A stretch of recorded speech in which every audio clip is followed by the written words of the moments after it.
कृष्णदास जी ठाकुर जी के सामने बैठ करके पद गा रहे थे। सब वाहवाही करने लगे उनके शब्दों की, उनके भावों की। 2-4 पद गाए। पीछे बैठे सूरदास जी शांत बैठे हैं। कृष्णदास जी उनके पास गए और सूरदास जी को प्रणाम करके कहा, आप हमारे बड़े गुरु भाई हैं, ठाकुर जी की सेवा कर रहे हैं, अपनी वाणी से कोई त्रुटि तो नहीं हो रही हमसे? तो सूरदास जी ने, अब इसको आप लोग ये मत सोचिएगा कि सूरदास जी ने यहां पर ईर्ष्यावश ये बात कही है, नहीं। अब क्यों कही है ये आपको बाद में पता चलेगा। क्या कहा सूरदास जी ने? बोले, तुम्हारी जितनी भी छाप हैं, तुम्हारे जितने भी पद हैं, उनमें हमारी नकल दिखाई देती है। तुम जितने भी पद गाते हो, जितने भी पद की रचना करते हो, वो सारे पद मेरे पदों से मिलते जुलते हैं। अब भाई कोई सीनियर कलाकार है और जूनियर को अगर ऐसे बोल दे तो थोड़ा अटपटा तो लगता है। उत्साहवर्धन करने की जगह आप ऐसे बोल रहे हो। कृष्णदास जी हाथ जोड़ के बैठे थे। सूरदास जी बोले, देखो तुम्हारा वो पद, उसकी छाप देखो हमसे वहां मिलती है, वो वाला पद उसकी छाप वहां मिलती है, ये वाला पद उसकी छाप वहां मिलती है। इस प्रकार से सारे पदों को बता दिया कि सब हमारी नकल है। कुछ अलग लिखने का प्रयास करो, थोड़ा परिश्रम किया करो, थोड़ा जो है चिंतन किया करो, थोड़ा हमसे अलग लिखने की कोशिश करो। कृष्णदास जी बोले, कोई बात नहीं सूरदास जी, मैं प्रयास करूंगा। अब इसमें ईर्ष्या नहीं है, क्या है मैं फिर कहूं, अभी पता चलेगा। कृष्णदास जी गए। अब कृष्णदास जी मन में सोचने लगे, 1.25 लाख पद हैं सूरदास जी के। मैं किसी भी लीला में अगर लिखने का प्रयास करूंगा, एक एक लीला पर 10-10 पद लिखे हैं सूरदास जी ने। भगवान कृष्ण के जन्म की लीला के 15 से 20 पद हैं। माखन चोरी लीला के 10 से 15 पद हैं। रास लीला के 50 पद हैं। एक ही रास के 50 पद हैं सूरदास जी के, अलग अलग अलग अलग भावों के। नाग नथन लीला, नाग को नथ रहे हैं ठाकुर जी, सूरदास जी का ही पद है। तो हमारे सूरदास जी, तो बोले किसकी स्थिति बता रहा हूं? बोले मैं किशोरी जी की स्थिति बता रहा हूं। उनका रंजन हो रहा है ठाकुर जी को देखते हुए। भैया, इन आचार्यों के सन्निधि में जाकर के आपको ऐसे ऐसे रहस्य मिलेंगे जो कोई नहीं बता सकता। इन आचार्यों को अनुभव हो जाते हैं। सूरदास, तो हमारे सूरदास जी, उन्होंने क्या कहा कृष्णदास जी से कि कुछ नया लिखो। क्यों? क्योंकि तुम्हारे पदों में मेरी छाप दिखाई देती है, मेरी नकल करते हो ऐसा लगता है। तो कृष्णदास जी बोले, आपने 1.25 लाख पद लिखे हैं, कितना भी लिख लूं मैं, कितना भी कुछ गा लूं, कहीं ना कहीं से आपका कुछ ना कुछ मेल हो ही जाएगा। अब ऐसा क्या लिखूं मेरी नकल करते हो ऐसा लगता है। तो कृष्णदास जी बोले, आपने 1.25 लाख पद लिखे हैं, कितना भी लिख लूं मैं, कितना भी कुछ गा लूं, कहीं ना कहीं से आपका कुछ ना कुछ मेल हो ही जाएगा। अब ऐसा क्या लिखूं कि जो आपसे ना मेल खावे। सूरदास जी बोले, बुद्धि का प्रयास करो और ठाकुर जी के चरणों में प्रेम भक्ति प्रकट करो, तो नकल नहीं लगेगी, कुछ नवीन लगेगा। कृष्णदास जी बोले, 2 दिन का समय दीजिए, कुछ सोच के आता हूं। हमने तुकाराम जी के पद सुने हैं, ज्ञानेश्वर मौली के पद सुने, जनाबाई के पद सुने हैं, पर विठोबा खुद अपना पद लिख रहे हैं। ऐसा कृष्णदास के साथ हुआ है। कृष्णदास जी के लिए ठाकुर जी लिख के गए। बोले, कैसे नेत्र हैं? बंक लोचन बाण, आधे नेत्र खुलते हैं ठाकुर जी के।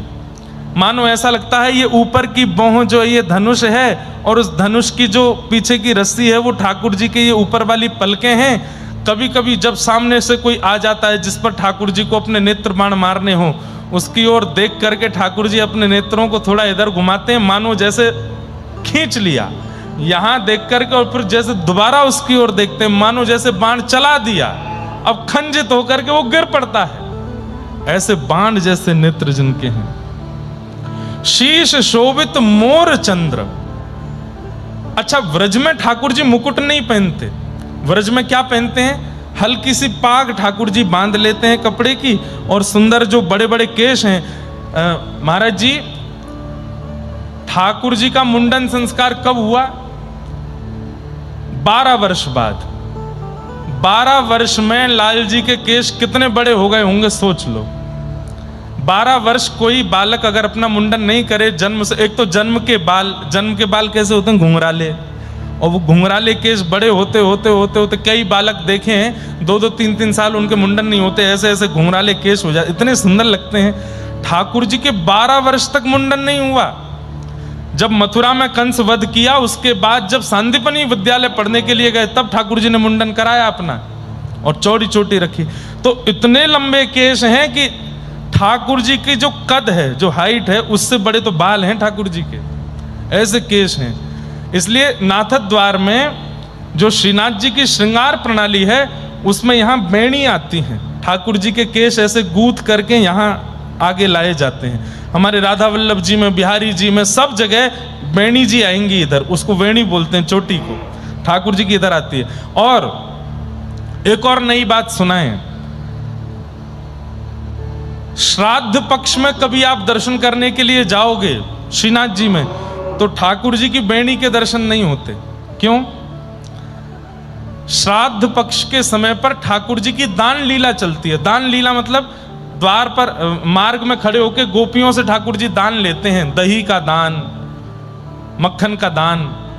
और फिर गोपियां जब नहीं देती तो ठाकुर जी छीन के भागते हैं। तो जब भागेंगे तो कहीं चोटी पकड़ में नहीं आ जाए, गोपियां पीछे से चोटी नहीं, क्योंकि ठाकुर जी कम से कम 2-4 बिलांत भग जाएंगे तब तो उनकी चोटी उठेगी, इतनी लंबी चोटी है। तो ठाकुर जी क्या करते हैं, चोटी गुथवा करके कमर पे उसको ऐसे लपेट लेते हैं चारों ओर, और उसके ऊपर क्षुद्र घंटिका की कोंदनी पहनते हैं चोटी के ऊपर। ऐसी अद्भुत झांकी है ठाकुर जी की, कितना वर्ण। कभी कभी ऐसा लगता है ठाकुर जी आ गए, सामने खड़े हो गए हैं। और ये सब कहां से अनुभव होता है? ये आचार्यों की वाणी से, इन वैष्णवों की वाणी से ये सब स्वरूप पता चलते हैं। आहा, शीश शोभित मोर चंद्र, सुंदर घुंघराले केशों को गूंथ करके ठाकुर जी एक यहाँ जूड़ा जैसा बना लेते हैं, उस पर एक पाग बांध देते हैं, उसमें एक मोर पिच्छ लगाते हैं। वैसे ठाकुर जी को प्रिय एक मोर पिच्छ नहीं, 5 मयूर पिच्छ का एक पेच बनता है, उसको ठाकुर जी पहनते हैं, जो ऐसे खुल जाए उसको ठाकुर जी धारण करके रखते हैं। आहा, उदित उडुराज सुंदर शिरोमणि भदन, निरक फूली नवल युवती कुमुदावली।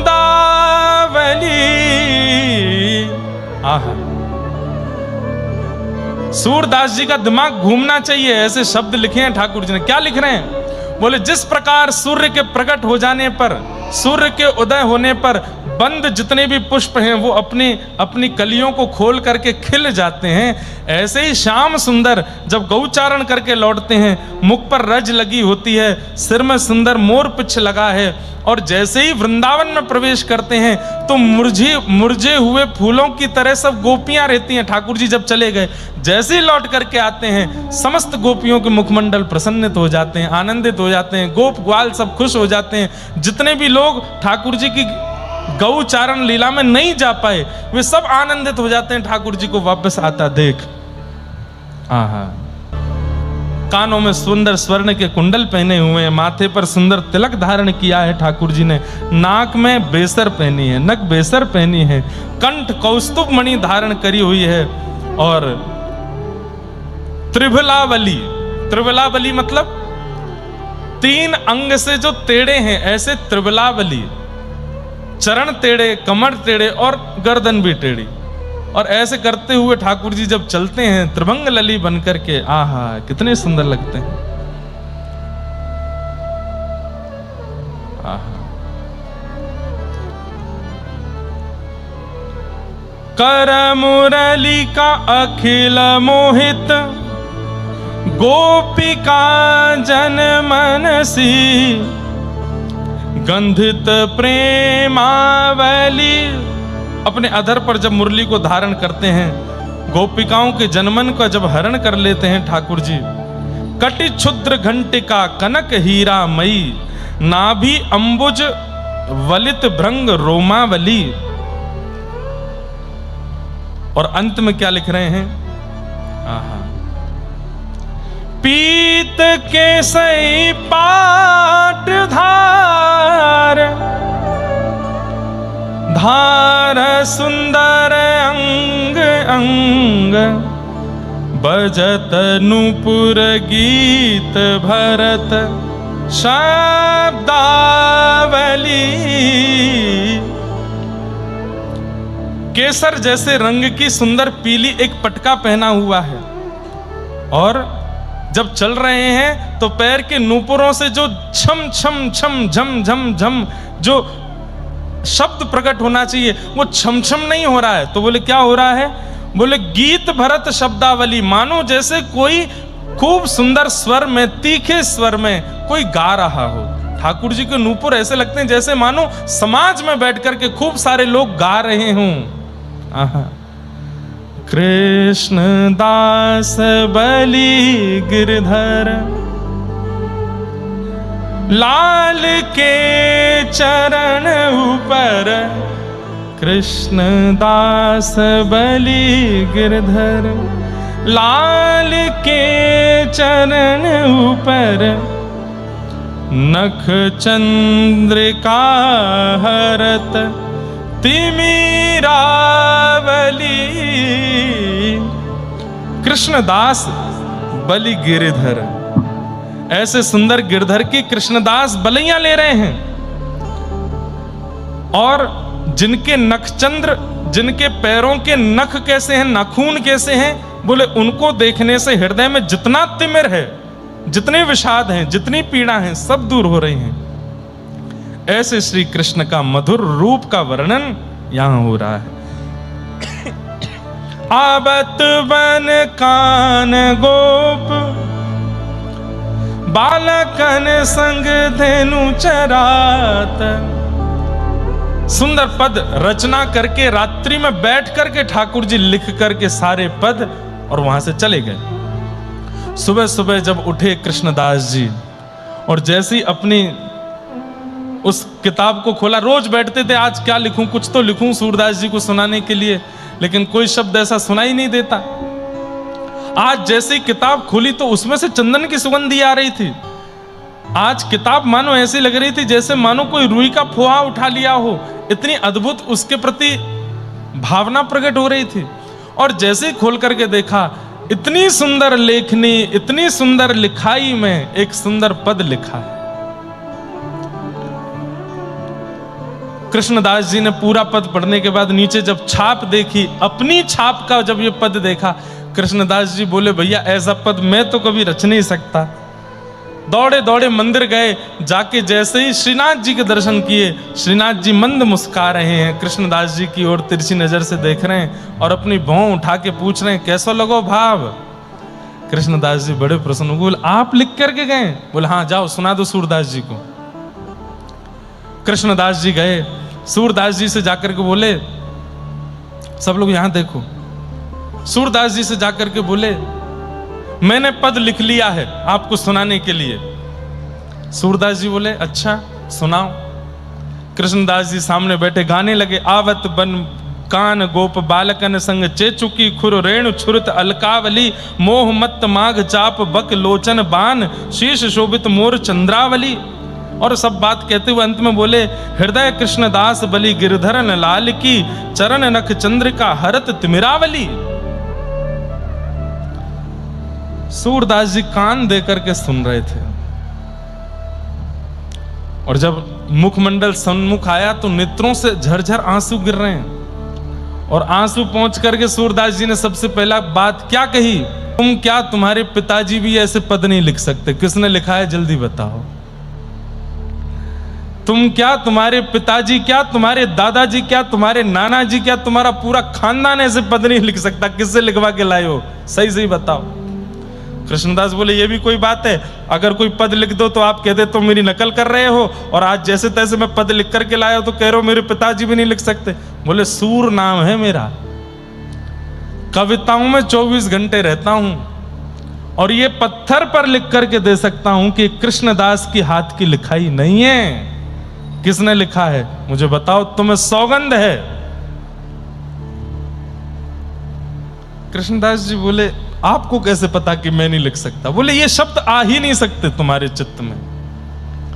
किसने लिखे हैं बताओ? क्योंकि जो रचना है वो रचना देखने वाले की नहीं लग रही है। देखिए सूरदास जी की बुद्धि की स्थिति देखो। बोले देखने वाला देख करके लिखता है, अनुभव करके लिखता है, चिंतन करके लिखता है। ये रचना जो तुमने सुनाई है ये तुमने देखी नहीं, तुम्हारे अनुभव में आई नहीं, तुम्हारे चिंतन में ये हुआ नहीं, तो फिर तुमने लिखा कैसे? तो फिर दूसरी बात आती है कि ऐसी रचना फिर वही लिख सकता है जिसके साथ ये सारी समस्याएं या सारी स्थिति घट रही हो। किसने लिखा है सही से बताओ? नहीं बताओगे तो मैं खोज कर लूंगा। कृष्णदास जी बोले सूरदास जी मुझे क्षमा कर दो, आप तो मेरे बड़े गुरु भाई हो, अब मैं क्या बताऊं? बोले जल्दी बताओ।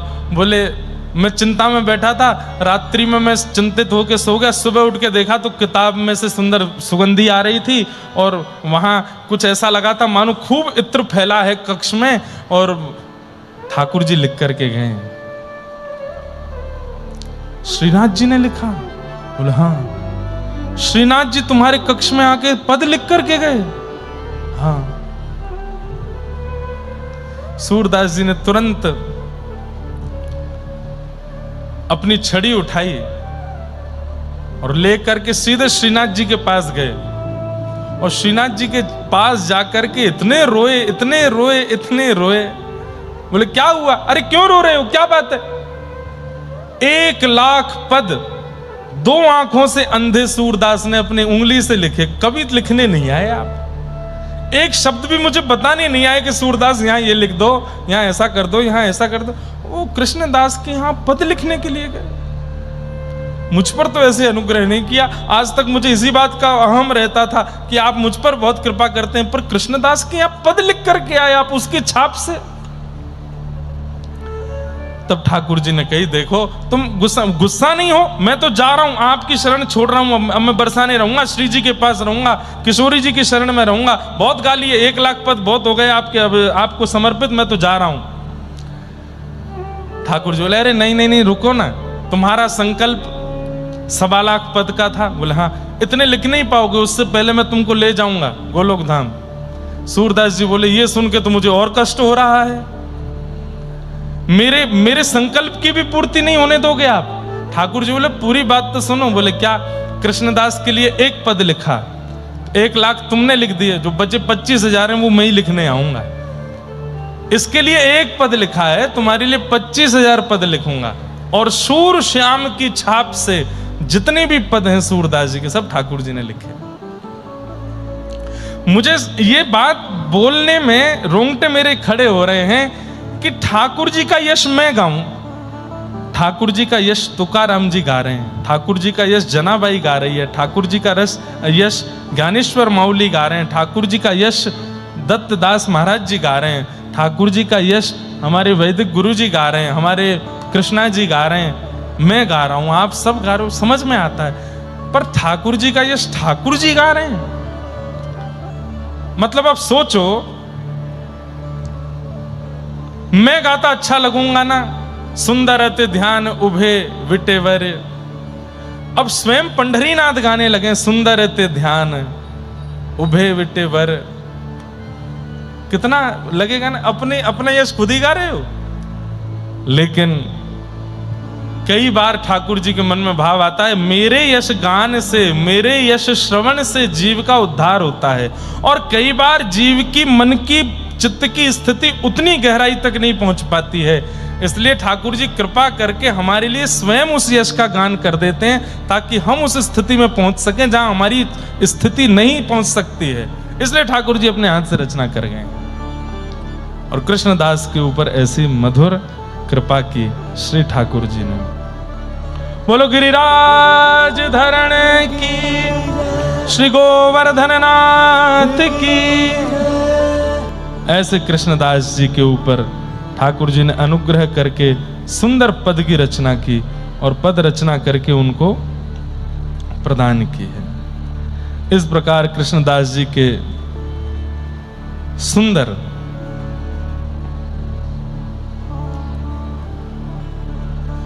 भाव के प्रति स्वरूप प्रतिफल में ठाकुर जी ने एक कृपा की।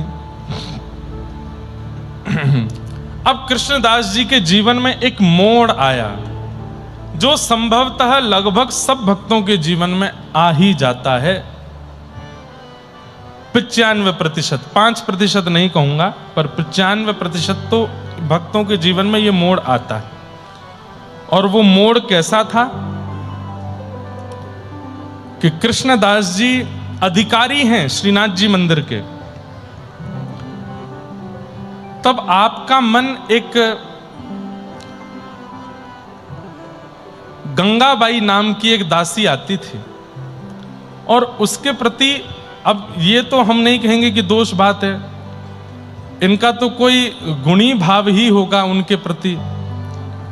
वो आती थी, वहां सेवा करती थी, ये उनसे चर्चा करते थे और चर्चा करके इनके बारे में फिर अपयश जैसा पूरे गोवर्धन में होने लगा। एक दिन किसी बात पर गोसाई श्री विठलनाथ जी ने इनको हल्की सी डांट लगा दी।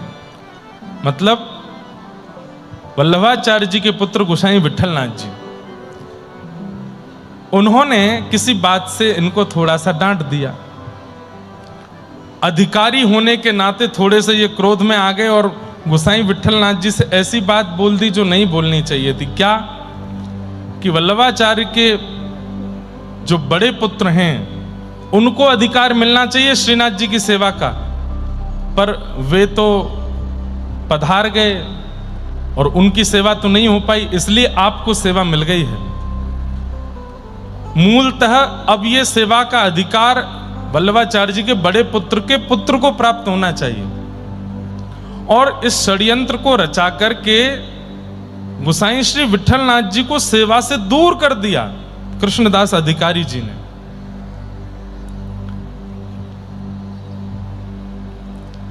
विषय थोड़ा समझने का है। अब पूरा पुष्टि मार्ग समझना पड़े तो ये बात पूरी समझ में आवे, लेकिन फिर भी आप धीमे धीमे भाव से समझना। गंगाबाई के नाम से कुछ गलत कह दिया था और जिससे कृष्णदास जी को पीड़ा हुई और उन्होंने मन में ठान लिया कि श्रीनाथ जी की सेवा से आपको दूर नहीं किया तो मैं भी कृष्णदास अधिकारी नहीं। और इन्होंने वल्लभाचार्य जी के प्रथम पुत्र, उनके पत्नी से बात करके कि आपके पुत्र का अधिकार है श्रीनाथ जी की सेवा में, आप अपने अधिकार को क्यों नहीं मांगती हो। और इन्होंने भीड़ इकट्ठी करके और पूर्ण रूप से गोसाई श्री विठलनाथ जी को ठाकुर जी की सेवा से दूर कर दिया और वल्लभाचार्य जी के प्रथम पुत्र के पुत्र सेवा में रहने लगे। लेकिन इस बीच भी बहुत सुंदर कथा आती है। गोसाई श्री विठलनाथ जी का चरित्र जब सुनते हैं तब वहां पर विठलनाथ जी श्रीनाथ जी से दूर रहते थे, गिरिराज जी में ही। दर्शन करने की अनुमति नहीं थी, मंदिर जाने की अनुमति नहीं थी, तो वहीं बैठे बैठे बस रोते रहते थे, विरह में रहते थे। ठाकुर जी मुझ पर कृपा करो, मैं आपकी सेवा से दूर हो गया। ठाकुर जी को भी इनकी याद आती थी, क्या करें कैसे करें, कैसे पुनः मिलें गोसाई जी से। तो क्या करते थे, आज पान मनोरथ भी हुआ है, व्यास मंच पर खूब सारे पान लगे हैं। श्रीनाथ जी को नित्य 100 पान का भोग लगता है, 100 पान पाते हैं, ज्यादा भी हो सकते हैं, मैं कम बता रहा हूं। तो नित्य 100 पान तो ठाकुर जी की सेवा में जाते ही जाते हैं। तो जो पान की सेवा ठाकुर जी के पास जाती थी, गोसाई श्री विठलनाथ जी की बड़ी याद आती थी ठाकुर जी को। तो क्या करें कैसे करें, तो जो पान बीड़ा आता था उसको पाने के बाद ठाकुर जी की जो यहां से थोड़ी सी लालिमा पीक जैसी आती थी, उससे ठाकुर जी पत्र लिखते थे, श्रीनाथ जी पत्र लिखते थे गोसाई श्री विठलनाथ जी को। और वो पत्र जैसे तैसे करके गोसाई जी तक पहुंच जाता था। गोसाई जी के सामने जब पत्र आते, पत्तल आती, खोल करके देखते तो उसमें जैसे मानो पान की जो लालिमा है उससे लिखा हुआ पत्र होता था। और ठाकुर जी उसमें लिखते थे गुसाई जी मोए आपकी बड़ी याद आवे, आप मुकू ऐसे नहलायो करते, आप मुकू ऐसे पवायो करते, आप मुकू ऐसे पोशाक पहनाते, मुकू बड़ी याद आ रही है, आप मेरी सेवा में दोबारा कब आओगे? ऐसे करके ठाकुर जी पत्र लिख करके भेजते गुसाई जी को। और गुसाई जी पत्र पढ़ के इतना रोते, इतना, उसके ऊपर पूरा एक ग्रंथ है ठाकुर जी और गुसाई श्री विठलनाथ जी की आपसी वार्ता के ऊपर। एक दिन मैं जरूर सुनाऊंगा, वो भी पूरा विषय सुनाऊंगा, ठाकुर जी कैसे पत्र लिखते थे। अपराध हुआ, वैष्णव अपराध हुआ कृष्णदास जी के द्वारा, और इस अपराध की स्थिति ऐसी बन गई कि एक बार कृष्णदास जी को एक बहुत बड़े सेठ ने कहा कि हम श्रीनाथ जी के लिए कुआं खुलवाना चाहते हैं यहां पर गोवर्धन में, कितने रुपए में हो जाएगा? तो बोले कि 300 रुपया लगेंगे, जबकि उस समय में 200 रुपए में ही कुआं खुद जाते थे। आपने 100 अधिक बता करके 300 रुपए में करवाया। और जब कुआं खुद गया तो देखने के लिए आप गए थे कि कैसा बना है, देख ही रहे थे, तभी पैर फिसला और श्री कृष्णदास जी उसमें गिर गए और वहीं मृत्यु हो गई। अब सोचिए कितना सुंदर चरित्र चलता आ रहा था अभी तक कृष्णदास जी का, कितनी सुंदर उन पर कृपा और सुंदर भाव बने आ रहे थे, लेकिन अचानक से अंत कैसा हुआ? क्यों? दुर्जन संग न दे विधाता, ताते भलो नरक को बासा। एक दुर्जन व्यक्ति का संग जब जीवन में आता है तो हमारे जीवन की सारी स्थितियां बिगड़ने लग जाती हैं। बंधुओं, जिस व्यक्ति के संग आने से, जिस व्यक्ति के समीप आने से, जिस व्यक्ति के जीवन में आने से ठाकुर जी के प्रति समीपता बढ़ रही हो, उस व्यक्ति को ही सन्निकट रखिए। लेकिन जिस व्यक्ति के जीवन में आते ही पहले जैसी भक्ति नहीं बनी, पहले जैसे भाव नहीं बने, पहले जैसा प्रेम नहीं ठाकुर जी से, तो निश्चित है कहीं दुर्जन का संग तो नहीं हो गया आपसे। गंगाबाई जिनसे कृष्णदास जी की मित्रता हो गई थी, वो कोई दुर्जन थी ऐसा नहीं कहेंगे, लेकिन हां कृष्णदास जी की भक्ति में विक्षेप आ गया था। इसीलिए उन्होंने गुसाई श्री विठलनाथ जी जो कि गुरु पुत्र हैं उनके प्रति दोष भाव रखा और उनको ठाकुर जी की सेवा से दूर कर दिया। ऐसी लीला हुई और आप कुएं में रिपट के गिर गए और प्राणांत हो गया। अब प्राणांत तो उनका कुएं में गिर के हुआ, सब गोवर्धन के लोग आपस में चर्चा करने लगे और चर्चा करते करते करते बात ये बन गई क्या कि कृष्णदास जी तो भूत बन गए हैं, क्योंकि उनकी अकाल मृत्यु हुई है। और ऐसी भ्रांति आज भी है हम लोगों में कि अकाल मृत्यु जिनकी होती है वो प्रेत बन जाते हैं या भूत बन जाते हैं। अब तो स्थिति हो गई कि 6:30 बजे के बाद गोवर्धन में कोई घूमता ही नहीं है। उस समय की बात है, 500 वर्ष पुरानी। सब लोग अपने घरों में बैठ जाते हैं। बोले क्यों? कृष्णदास भूत बन के घूमते हैं पूरे गिरिराज जी में। मतलब जीते जी भी अंतिम समय में अपयश जैसा हुआ और मृत्यु के बाद भी अपयश जैसा ही रहा। लेकिन गोसाई श्री विठलनाथ जी के मन में ये, जब उनको ये बात पता चली तो उन्होंने कहा कृष्णदास को मैं बहुत समीप से जानता हूं, हमारे पिताजी के शिष्य हैं वो। श्रीनाथ जी की बड़ी सेवा करी तभी उनको अधिकारी पद मिला था। कृष्णदास अधिकारी कहा जाता था। निश्चित ही ऐसी बात तो नहीं हो सकती कि वो प्रेत बने हो। मैंने देखा है कृष्णदास गाते थे और सामने श्यामा श्याम नृत्य करते थे। ठाकुर जी अपनी कलम से उनके यहां पद लिखने गए थे। ऐसा उनके साथ नहीं हो सकता। तब वृंदावन में यह बात पहुंची और उस समय वृंदावन में स्वामी श्री हरिदास जी महाराज, हितहरिवंश महाप्रभु, श्री हरिराम व्यास जी, रूप सनातन गोस्वामी, ये सब वृंदावन में निवास करते थे। और तब बिहारी जी, राधा वल्लभ जी आदि आदि, राधारमण आदि सब प्रकट हो चुके थे। वैसे देखा जाए तो 84 कोस में सबसे पहले प्रकट होने वाले ठाकुर यदि कोई हैं तो वो श्रीनाथ जी हैं। श्रीनाथ जी के बाद सब प्रकट हुए। अब तो श्रीनाथ जी उदयपुर में विराजते हैं। तो जब ये बात स्वामी श्री हरिदास जी, हितहरिवंश महाप्रभु, हरिराम व्यास जी को पता चली तो उन्होंने कहा कृष्ण भजन करने वाला प्रेत बन गया, ये अपयश कैसे हो सकता है? अरे एक बार भी अपने मुख से कृष्ण नाम गाया हो, वह भी प्रेत योनि में तो नहीं जा सकता। भगवान का इतना पद गाने वाले कृष्णदास प्रेत बन गए? ऐसा नहीं हो सकता। और वृंदावन से स्वामी श्री हरदास जी, हितरवंश महाप्रभु आदि आदि सब आचार्य जन खूब सारी भक्तों की जमात लेकर निकल पड़े गोवर्धन के लिए। गोवर्धन जैसे ही आप पहुंचे तो राधा कुंड में आपकी जमात जब पहुंची, कितना सुंदर चरित्र, ध्यान से सुनना। स्वामी श्री हरदास जी कौन है? ललिता सखी के अवतार। हितरवंश महाप्रभु कौन है? भगवान की वंशी के अवतार।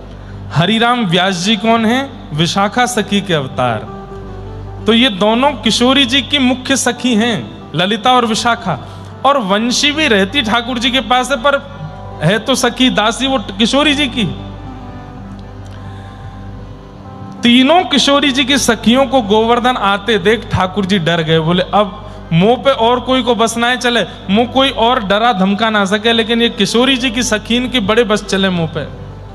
अब क्या करूं मैं? ठाकुर जी इतना डरते हैं ललिता विशाखा आदि सखियों से। क्यों? किशोरी जी तो हमारी बड़ी भोली हैं, कछु कहमे ना है, पर ललिता विशाखा ये ठाकुर जी को कभी कभी खूब अच्छे से आनंद कराती रहे, में खूब डांटे, खूब फटकारें, ऐसे मत करो, हमारी प्रिया जी हैं, हमारी श्री जी हैं, उनको यहाँ कष्ट है जाएगा, यूँ है जाएगा। एक बार दुबका धाई खेल रहे थे, दुबका धाई, एक बार दत्त धाम में भी खेलेंगे, खेलते हैं महाराज जी यहाँ दुबका धाई। अच्छा, पता ही नहीं दुबका धाई क्या होती है। महाराज जी एक व्यक्ति गिनती करेगा 10 तक, बाकी के सब छुप जाओ, और फिर वो उनको ढूंढेगा। करेंगे जब सब सो जाएंगे ना, तब अपने 10-15 लोग रात में उठ के लाइट वाइट सब बंद करके सबरे आनंद कर जाएंगे हम दत्त धाम में, आपको पता भी नहीं चलेगा। और ये भी करेंगे। बस एक ही है बात, क्या? जैसे वहां किसी को छू करके बोलना पड़ता है, यहाँ स्पर्श के नियम है, तो बस दिगंबरा इतना ही बोल देना देख करके, हाँ भाई तू देख लिया। अब जिसको पहले देखेंगे वो जाएगा, 10 तक गिनती गिने फिर आवे। लेकिन हम वृंदावन वालों के संग नहीं खेलेंगे, हैं? तो वृंदावन वाले ने पता ही ना यहाँ कितने जो है सुरंग बननी होंगी दत्त धाम में। अब ये तो कहीं भी छुप जाएंगे सबरे जा करके, हम कहाँ छुपेंगे? लेकिन कुछ ना कुछ खेल तो खेलेंगे। खूब सारे खेल ऐसे हैं जो ठाकुर जी खेलते हैं, उन खेलों को खेलना चाहिए। और कैसे खेलना चाहिए? ठाकुर जी की बढ़िया सेज सजा करके, ठाकुर जी को सन्मुख बैठा करके, भोग नैवेद्य धर के उनके सामने खेल खेलो, तो ठाकुर जी भी किसी ना किसी रूप में वहां आकर के उस खेल में सम्मिलित होते हैं, खेलते हैं, आनंदित होते हैं। तो एक बार किशोरी जी, सब सखियां और ठाकुर जी यही दुबका धाई खेल रहे थे। सब छुप जाओ और एक कोई 10 तक गिनती गिन के ढूंढेगा। तो जैसे ही ठाकुर जी का, किशोरी जी का नंबर आया पहले, तो किशोरी जी जैसे ही गिनती करने लगी, ललिता विशाखा गई और ठाकुर जी की तुरंत वंशी निकाल ली। बोले सुनो, बोले क्या? किशोरी जी ढूंढने आएंगी। अच्छा, ज्यादा गहरे में जाके मत छुपना, ऐसी जगह छुपना कि किशोरी जी को ज्यादा श्रम नहीं करना पड़े, थोड़ी देर में ही आप मिल जाओ। ठाकुर जी बोले ये भी कोई बात है, मैं तो छुपूंगा किसी पेड़ पे ऊपर जाके। ललिता विशाखा बोली तो फिर या तुम्हारी बंसी तोड़ देंगी हम, ऐसे करके खड़ी हो गई। अभी तोड़ते हैं। ठाकुर जी बोले आए मत तोड़ो। बोले तो फिर वचन दो, हमारी किशोरी जी जब आएंगी तो आप ज्यादा गहरे में नहीं छुपोगे। ठाकुर जी बोले नहीं छुपूंगा मैं। हाँ तो जाओ, खड़े हो जाओ। सो ठाकुर जी एक पेड़ के पीछे ऐसे खड़े भये हैं कि किशोरी जी जैसे ही 10 तक गिनती करके मुड़ी तो तुरंत दिव्या पीतांबरी लहरा रही है। किशोरी जी धीमे धीमे गई और पीछे से जाकर के तुरंत ठाकुर जी को पकड़ लिए। सब सखियां प्रकट हो गई। अरे बाबा, अरे किशोरी जी, आप तो बड़ी हमारी माननी हो, आप तो बड़ी हमारी श्रेष्ठा हो, आपको तो ढूंढना ही नहीं पड़ा, नेक में पता चल जाए।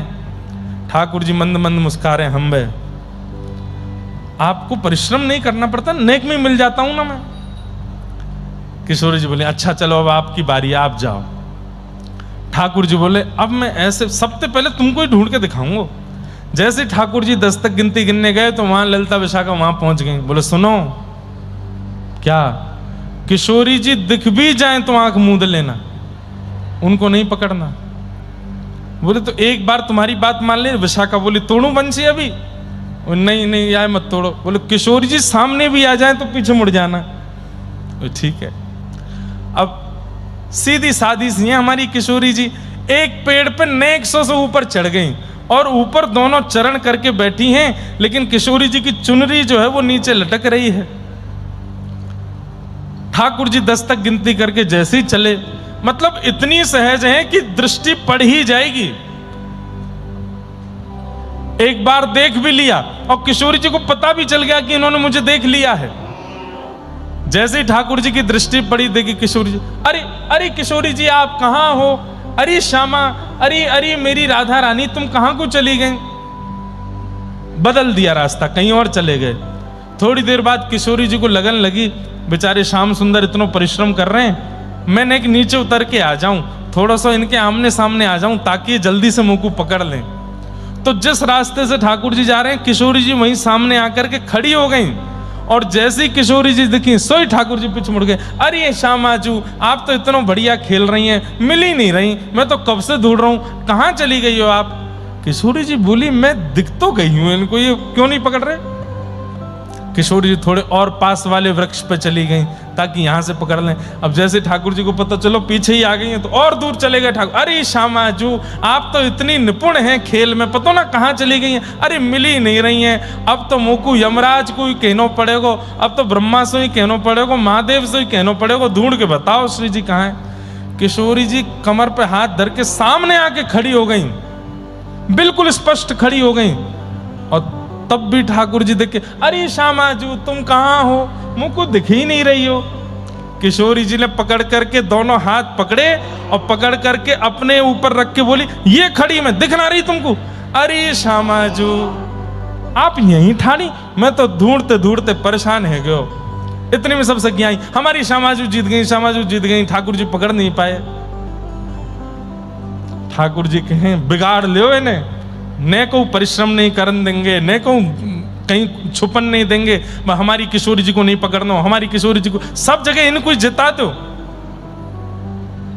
ललिता विशाखा बोली आपकी भलाई यही में कि आप हारो और ये जीते। और ये बात सुनो। बोले क्या? सौगंध खा करके कहो नंद बाबा की। बोले क्या?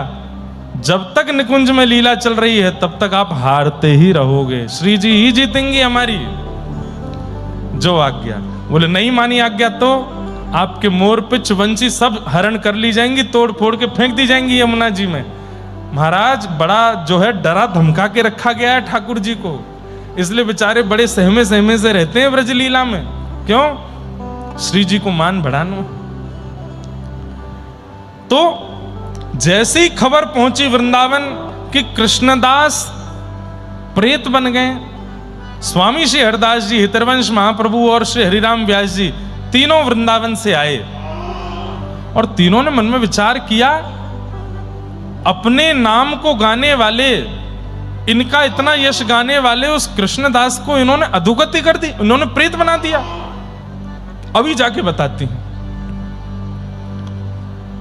जैसे ही तीनों पहुंचे हैं राधा कुंड, यहां गुसाई श्री विठलनाथ जी श्रीनाथ जी की सेवा कर रहे थे और सेवा करते करते श्रीनाथ जी का स्वरूप जो ऐसे विराजमान था, थोड़ी देर में ठाकुर जी के हाथ कांपने लगे, दांत कटकटाने लगे और ऐसे मुख कांपने लगा।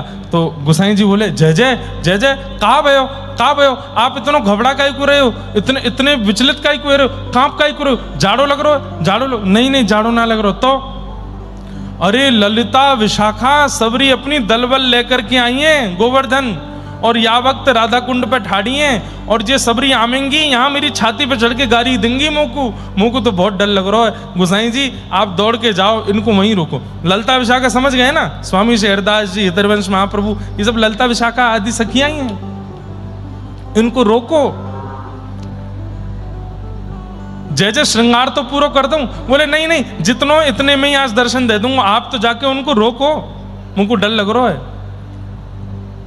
राधा कुंड पर सब बैठे थे और बस थोड़ी देर में ही गिरिराज जतिपुरा की ओर निकलना था, तभी गुसाई श्री विठलनाथ जी आ गए और आकर के सबको वहीं माला पहनाने लगे, वहीं प्रसाद देने लगे।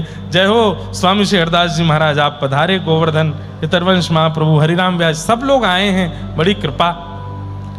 स्वामी श्री हरदास जी महाराज बोले, कैसे, हम तो वहीं आ रहे थे, आप यहां दौड़ के क्यों आ गए? नहीं नहीं, आप लोग गोवर्धन आए हैं तो सीमा पर स्वागत होना चाहिए। बोले सीमा पर स्वागत तो होना चाहिए, पर कम से कम ठाकुर जी को पोशाक तो पूरी पहनाए आते, आधी अधूरी पोशाक में दौड़े आए। तो गोसाई विठलनाथ जी बोले, आपको कैसे पता आधी अधूरी पोशाक है? तब स्वामी श्री हरदास जी बोले, ठाकुर जी ने नहीं बताया कि कौन आए हैं गोवर्धन। उन्होंने ये नहीं कहा होगा कि हरिदास जी आए, ये कहा होगा ललिता आई है। ये नहीं कहा होगा कि हरिराम व्यास आए, ये कहा होगा विशाखा आई हैं। ये तो हमारा कलयुग का स्वरूप है, पर मूल रूप से तो ललिता विशाखा है, हम सब जाने। और या लाला की तो अंदर की सबरी चाल पता है हमें। और गए गिरिराज पर्वत पर जाकर के श्रीनाथ जी के सामने स्वामी श्री हरदास जी, हितरवंश महाप्रभु, हरिराम व्यास जी सब बैठ गए और ठाकुर जी को ऐसे क्रोध में भर के देखने लगे। आप कहते हैं नमे भक्त्या प्रणश्यति, मैं अपने भक्त का कभी पतन नहीं होने देता, और ये कृष्णदास प्रेत बन गया, ये खबर क्यों फैल रही है ब्रजमंडल में? श्रीनाथ जी चुपचाप ठाड़े हैं। इतने में ही ललिता जी की अंतरंग बात होने लगी और तब ठाकुर जी ने सांकेतिक रूप से बताया, अरे भैया, मेरे नाम गाने वाला, मेरे गुण गाने वाला यदि अकाल मृत्यु में भी मरेगा, यदि दुर्घटनाग्रस्त होकर के भी मरेगा, तो भी उसकी अधोगति नहीं होगी, तो भी उसकी प्रेत गति नहीं होती, वो मेरा ही हो जाता है। मृत्यु का कारण ये निश्चित नहीं करता कि गति कैसी हुई होगी, और विशेष रूप से मेरे नाम गाने वाले की तो कभी भी गति निश्चित उसकी मृत्यु से नहीं होती। इसलिए जो कृष्णदास जी के प्रति ये भ्रांति फैली कि वो प्रेत बन गए हैं, ये सरासर मिथ्या है। आप पूरे जगत को बताइए। स्वामी श्री हरदास जी ने सबको बताया, बोले भैया मेरी ठाकुर जी से बात हो गई है, कृष्णदास जी प्रेत नहीं बने हैं। लेकिन सब आचार्यों ने कहा, बिना प्रमाण के संसार थोड़ी मानेगा। ये लोग तो यही बात कहते रहेंगे, कुआं में गिर के मरे हैं, प्रेत ही बने हैं। तब एक दिन वृंदावन और व्रजमंडल के सब वैष्णवों को इकट्ठा करके स्वामी श्री हरदास जी ये बात सबको बता रहे थे। सबने यही कहा, प्रमाण क्या है कि कृष्णदास प्रेत नहीं है? तो स्वामी श्री हरदास जी ने कहा, तुम पर क्या प्रमाण है कि वो प्रेत हैं? बोले, हम पर प्रमाण केवल उनकी मृत्यु का कारण है, वो कुएं में गिर के मरे हैं, इससे ये बात सिद्ध होती है कि वो प्रेत ही बने होंगे, दुर्घटना में मरे हैं, अकाल मृत्यु हुई है। उसी समय एक ग्वारिया दौड़ा दौड़ा आया उस सभा में, और सभा में आकर के पसीना पसीना हो गया था। गुसाई श्री विठलनाथ जी से कहने लगा, गुसाई जी, गुसाई जी, गुसाई जी, मैंने अभी अभी कृष्णदास जी को देखा। अब ये बात सुनकर के तो सब लोग खड़े हो गए। हम तो कह ही रहे थे कि वो प्रेत बन गए, उनको मरे हुए इतने महीने हो गए, इसको कहां से दिख गए? स्वामी श्री हरदास जी ने पूछा, कैसे मृत्यु हुई, कैसे दिख रहे थे, क्या कह रहे थे वो बताओ। बोले, वो कह रहे थे कि सबसे जाए के कह दो मैं कहीं गयो ना हूं, मैं तो लाला के संग ही हूं। श्री ठाकुर जी और बलराम जी ने अपनी सखा मंडली में, नित्य सखा मंडली में, मधुमंगल श्रीदामा तनसुका मनसुका की सखा मंडली में मुकु ले लियो है, और मैं अब निकुंज में उनके नित्य सखा बन गयो हूं, उनकी गैया चराऊं। और देखो बलराम जी आगे आगे निकल गए गैया लेकर के, और मैं दौड़ के जाऊं, नहीं तो हल मूसल दिखा रहे हैं, मुकु मारेंगे। स्वामी श्री हरदास जी बोले, सिद्ध तो हो गया कि कृष्णदास प्रेत नहीं बना है, लेकिन भैया ये संसार के लोग हैं, ये इसमें भी ये कह देंगे कि इन्होंने अपना ही आदमी होगा जिससे बुलवा दिया है कि वो भगवान की सखाओं में मिल गए। कोई प्रमाण के लिए कोई वस्तु चाहिए जो कृष्णदास बताते हैं। तब पुनः कृष्णदास जी ने प्रकट होकर उसी ग्वारिया को बताया। बोले कि मैंने एक सेठ जी से 300 रुपये मांग लिए थे कुआं बनवाने के, 200 में कुआं बन गया था, 100 रुपये मैंने फलाने वृक्ष के नीचे गाड़ दिए हैं, वहां से जाके निकाल दो और सबको प्रमाण रूप में कह दो मैं प्रेत नहीं हूं, मैं ठाकुर जी के नित्य सखा बन गया हूं। जैसे ही जाकर के खोद करके पेड़ के नीचे देखा 100 रुपया मिल गया, और तब पूरे वृंदावन व्रजमंडल में सब लोगों के चित्त को शांति हुई और सब लोग आनंदित हुए कि भैया कृष्णदास प्रेत नहीं बने हैं, कृष्णदास तो भगवान के नित्य सखा बन गए। बंधुओं, ये बात बहुत ध्यान से सुनिएगा। भगवत स्मरण करने वाले, भगवान नाम गाने वाले, भगवत भजन करने वाले, उनकी मृत्यु चाहे जैसे हो जाए, मृत्यु का कारण भीष्म पितामह तो बाणों की सैया पर पड़े थे, इसका मतलब वो तो बहुत तगड़े प्रेत बने होंगे? नहीं। मृत्यु का कारण निश्चित नहीं करता कि गति कैसी हुई होगी। जीवित अवस्था में वो व्यक्ति क्या करता था वो निश्चित करता है कि उसकी गति कैसी हुई होगी।